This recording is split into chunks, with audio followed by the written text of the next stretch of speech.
From a tool of hunters and farmers to a legendary weapon of lawmen and outlaws, the gun served as a central figure in building both the fact and fiction of the American West.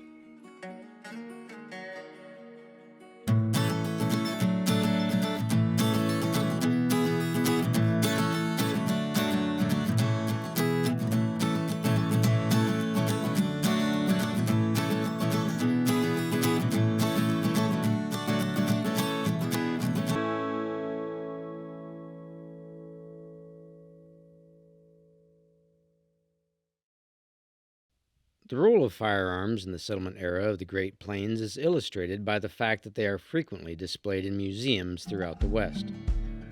One of the more impressive and detailed displays is, understandably, at the Boot Hill Museum in Dodge City. My name is Keith Wondra. I'm the curator here at Boot Hill Museum in Dodge City, Kansas. And we are in the Guns That Won the West exhibit, one of the most popular exhibits at the museum. We have the Winchester exhibit, which we have a rare cartridge display that Winchester would give out to dealers. And then the next case was the Frontiersman case. So we kind of start off with the earliest guns, and then we go over to the Buffalo Hunters, and then right after that is the Gambler section. And then we have some Lawmen, and then right behind me is the Outlaw case. And then we also have a case that has legendary lawmen of Dodge City guns, are attributed to Madison Wyatt Earp, and also some of the more important figures in Dodge City history, such as Chalky Beeson and Ham Bell.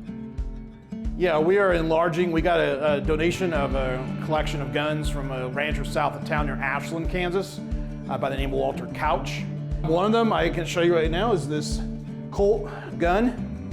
It's an 1875 single action Colt. This is a 1863 Henry rifle, and it was actually used in the Civil War by Charles Parrish. Yeah, this one's probably the most rare of all the guns we have in this new collection. And then we also got, this is a double-barreled shotgun, and the really neat thing about this is it has this Wells Fargo company stamp. And this actually has stamped Joe Sterling, Agent Paris Dallas on the side here. A lot of these guns were actually put out as fakes. They would reproduce them and then claim they're actually from Wells Fargo. But I think with having the agent and also the stamp on it helps verify it's actually from Wells Fargo. So the chances are this was actually used on the Hope Guard for the Wells Fargo stagecoaches. The buffalo hunting guns are the biggest, and they kind of went there because you need the big guns to kill the buffalo. Once buffalo started leaving, especially western Kansas, you started getting a lot more settlement, so you still had guns. But then they got smaller. You might shoot some coyotes or deer, and you don't really need the big, huge buffalo hunting guns. Plus also you started getting a lot more gamblers because they're trying to protect themselves, especially if they won, they had a lot of money. And women would also carry smaller guns in purses or in their pockets to protect themselves also. From 1872 to 1875, Dodge City had no city law enforcement, so you kind of were there depending on the sheriff. So 1872 to 1875, that was when Dodge City really got its wild reputation of being very unruly. Once 1875 happened and they passed this ordinance prohibiting guns from being carried, that drastically reduced the amount of crime that Dodge City had. If you live out in the country, you would use guns for hunting and also for some self-defense if you had some wild animals come near you. The myth of, like, for example, the cowboys having guns, that was very, everybody having a gun was more of a Hollywood aspiration of it. People had guns, but they didn't go off and just shoot everybody willy-nilly. The Cottonwood Ranch historic site, the home of Cottonwood Connections, was a working sheep ranch built by Abraham Fenton and Tom Pratt, English immigrants in the late 1800s. The Friends of the Cottonwood Ranch support the work of the site and recently received a donation of firearms owned and used by the Pratts for sport, hunting, and as everyday tools in the working of the ranch. These firearms happen to be with the Pratt family. As far as we know, Abraham Pratt owned all of these. A grandson of Abraham Pratt by the name of Frank Pratt presented them to the Friends of Cottonwood Ranch so we could curate them and preserve them. We have Tony Haffner, who is not only the president of the Friends of Cottonwood Ranch, but he is also a judge. He is a gunsmith, avid hunter, and has hunted all over the world. I wouldn't call me a gunsmith. I've repaired firearms for 50 years. The Pratt guns that were donated to us are all shotguns except one Belgium-made 22 single-shot rifle. The shotguns, they're all double barrels. There's one single-shot, break-open 28 gauge. And there's also the brass, the empty brass shells that go with it. There is a muzzle loader, which is a Lancaster, was made in London, England. That company's been in business from 1826 till the present day. This company gave a shotgun to Annie Oakley. She used a Lancaster. There are two H. Acrel shotguns, the 28 gauge and this, the pinfire double, were both Acrels made in Beverly, England. They were made in the 1870s, 80s. The unique thing about this shotgun is it is a pinfire shotgun. You have a pinfire. Yes. Explain how that works. It's a mock-up of a pinfire cartridge, what it would look like. They had a pin. The firing pin is this pin. The primer is inside the cartridge. This pin rests against the primer. Then you have your powder shot wad. And when the gun fires, it hits that pin and drives it down into the primer, fires. Primer fires, powder fires, and hopefully everything works. And so you have the shotgun shell, but these are also for revolvers. They made them for revolvers and rifles also. There is a single shot Hopkins and Allen. This is the only American-made gun, and this would have been late 1880s, 1890s. They also donated 3 handguns. There's a little Remington vest pocket Derringer pistol that was a 22 short. They were made from about 1868 to 1872. They didn't last too long, and there might be a reason because you had to cock it to load it and then let the hammer back down, and they might have had a tendency to go off. There is a Remington 38 rimfire. It's not a center fire pistol, it's a rimfire pistol. The primer is in the rim. And then there's a little Stevens, they had different names for it. It's a little single shot break open. They used them for gallery pistols, they called them. They'd shoot indoors with little CB caps. They were used for everyday use or target shooting, sporting use. But it has a sight on it, a rear sight. It has a rear and front sight on it. But the Pratt guns, it's obvious to me that they were tools. They may have used them for sporting use, but they were tools. This is a condition we received them in. All I will do to them is try to preserve where they're at so they don't get any worse than where they're at the present time. I'll probably use a penetrating oil or light oil and bronze wool. Most of them are in pretty good shape. There is a little light surface rust, and that bronze wool will take that off without touching the brown, the patina. They should be left like they are, but preserved. Some of the other things were reloading supplies. They obviously reloaded their shotgun shells. Loaded cartridges, I don't know how. I assume they were available, but they had to come in on a train. You could get loose shot, loose powder, and primers. Hand loads were cheaper than loaded cartridges. When I started in 1964, I bought my first reloader. A box of shells I could load for $1.60, and new shells at the hardware stores were $2.29 or something. The hardware store would sell you shot by the pound, powder by the half pound or quarter, primers you had to buy 100. But they were tools. They were used to protect the sheep herd from, I'm sure, from coyotes, varmints. They shot probably skunks, badgers, whatever they didn't want getting into the garden, whatever they didn't want getting into their sheep, would be my guess. That's what people, would have been normal to have done with them. They went with them wherever they went. They probably rode in the wagon, whatever, just like a pair of pliers. Because I have hunting pictures from the glass negatives where there's a lot of dead rabbits on a rock, but they were shooting a lot of prairie chickens too. And when it comes to competition, shooting in competition, a lot of these Englishmen in the river valley in the 1880s would have competition. They'd have pigeon shoots, and they'd shoot live pigeons because there were a lot of pigeons.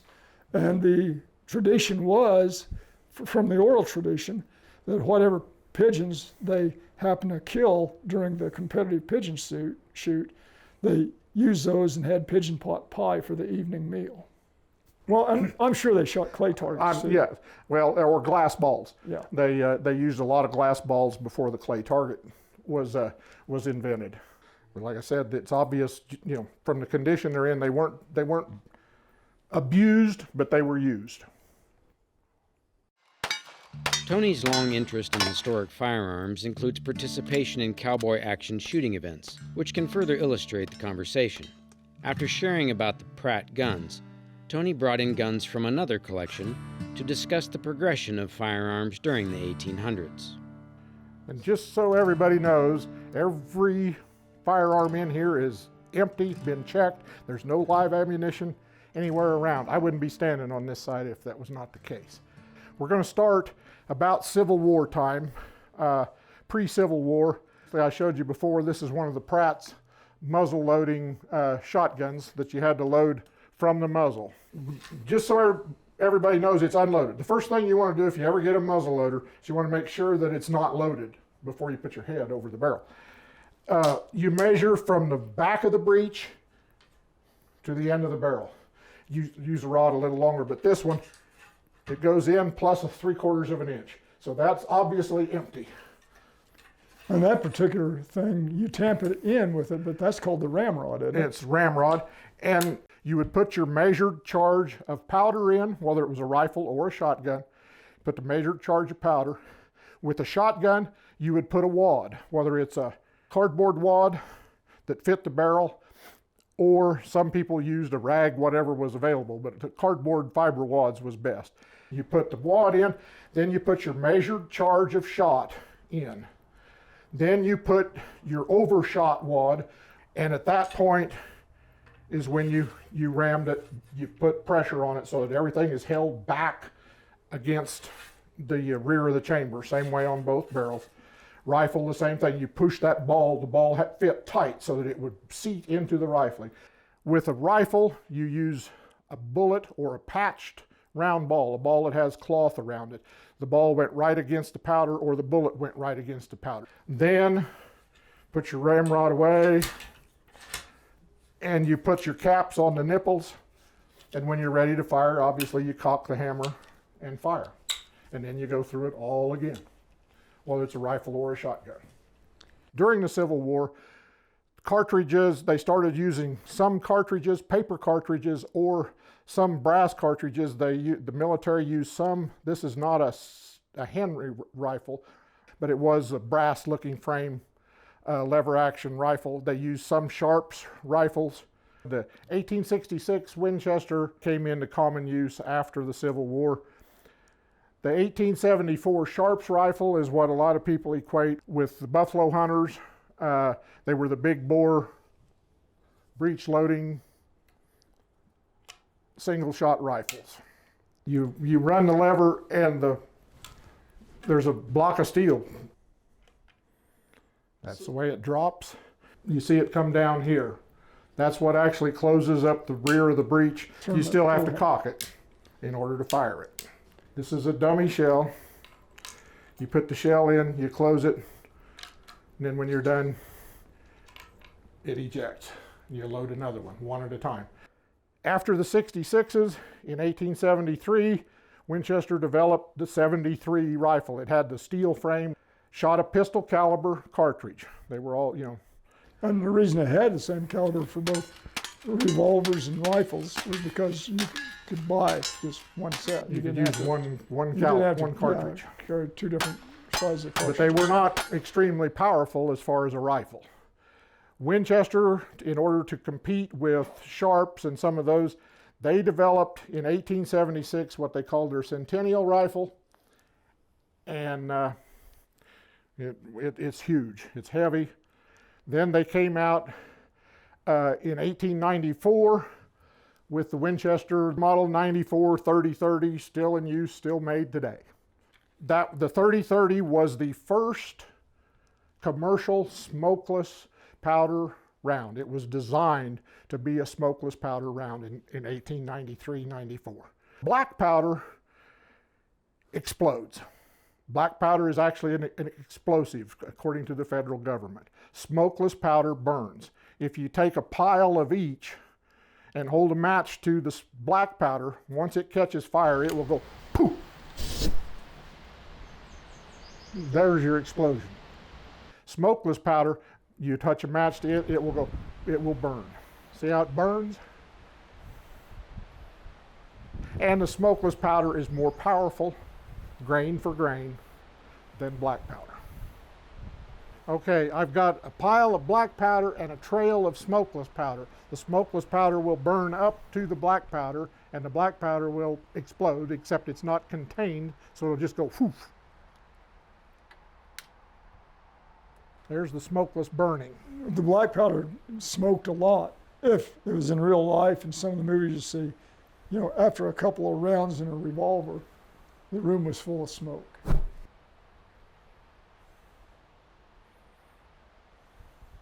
And then shotgun, Winchester also developed in actually 1893 a pump shotgun, pump action shotgun, where you actually work the action.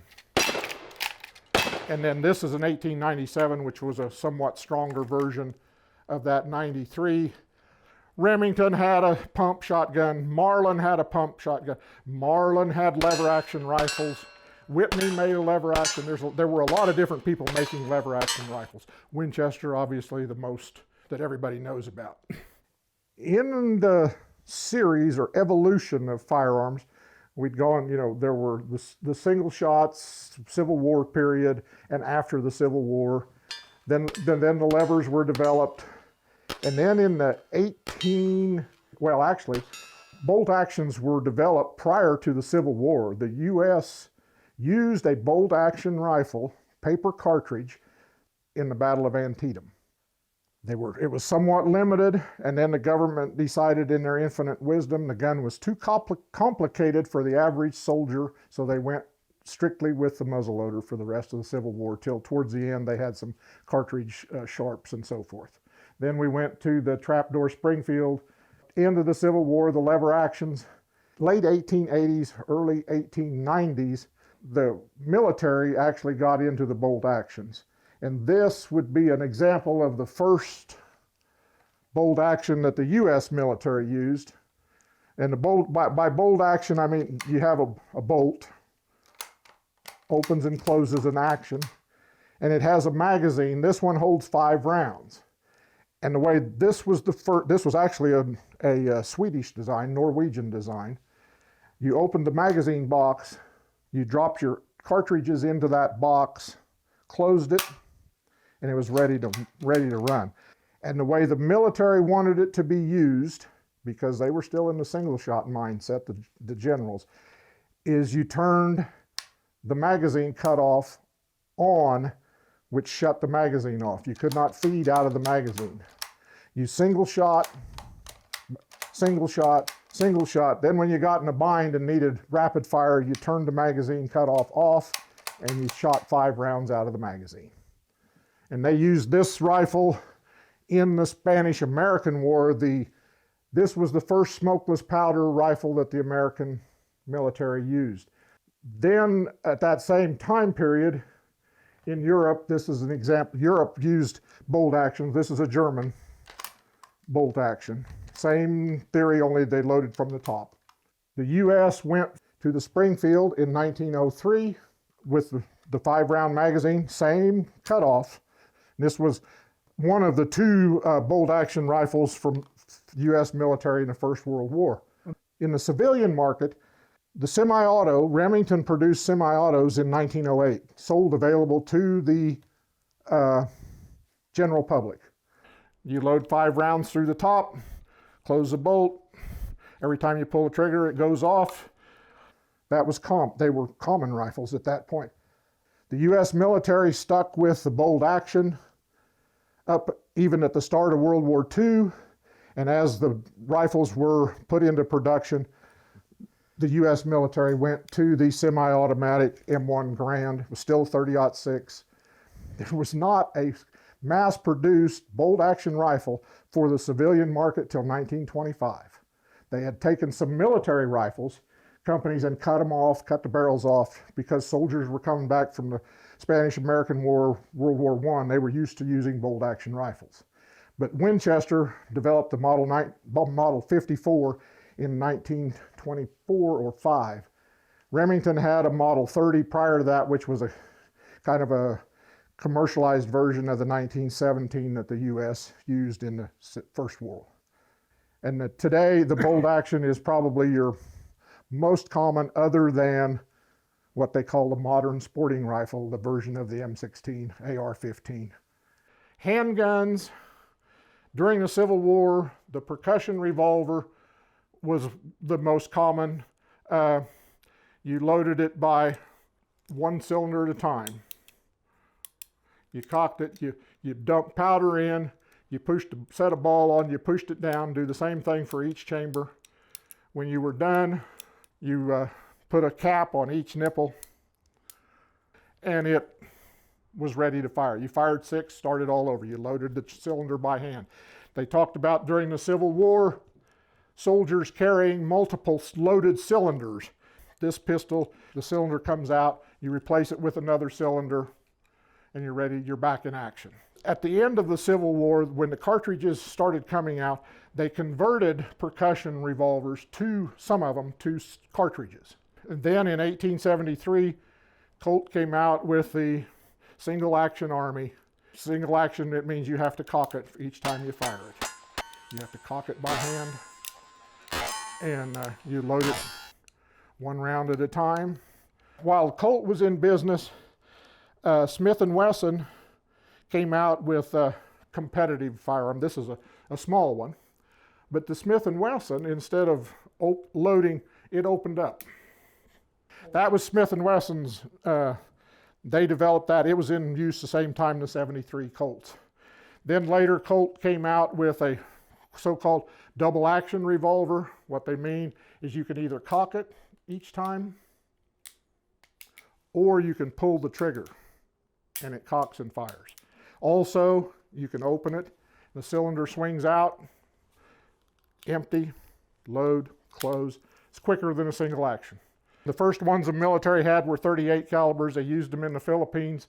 They used the single action Army, the revolvers, up until they developed the 1911, the semi-automatic 1911 Colt pistol that was used all the way through World War I, World War II, Korea, Vietnam, and is still in use with some units today. It's a semi-automatic. You fire, bang, goes back, loads another round, fire, till you run out of bullets. Put in a new magazine.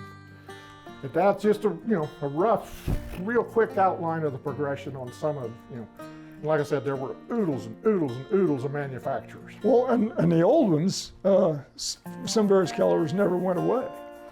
Right. They were quality guns, and they still make ammunition for some of these. And up until today, we're still using side-by-side double-barrel shotguns. We're still using single-barrel shotguns like the Pratt guns. Double barrels, instead of being side-by-side, some of them are one on top of the other. Semi-automatics, shotguns, rifles, technology's improved, the metal's improved. Ammunition has really improved. Well, as Tony said, guns were a tool. You had some of these for survival. There was a lot of game, most of the time, and you needed a gun to shoot them. They were everyday common items. They were no different than a hammer. Yeah. They were no different than a hammer or a shovel.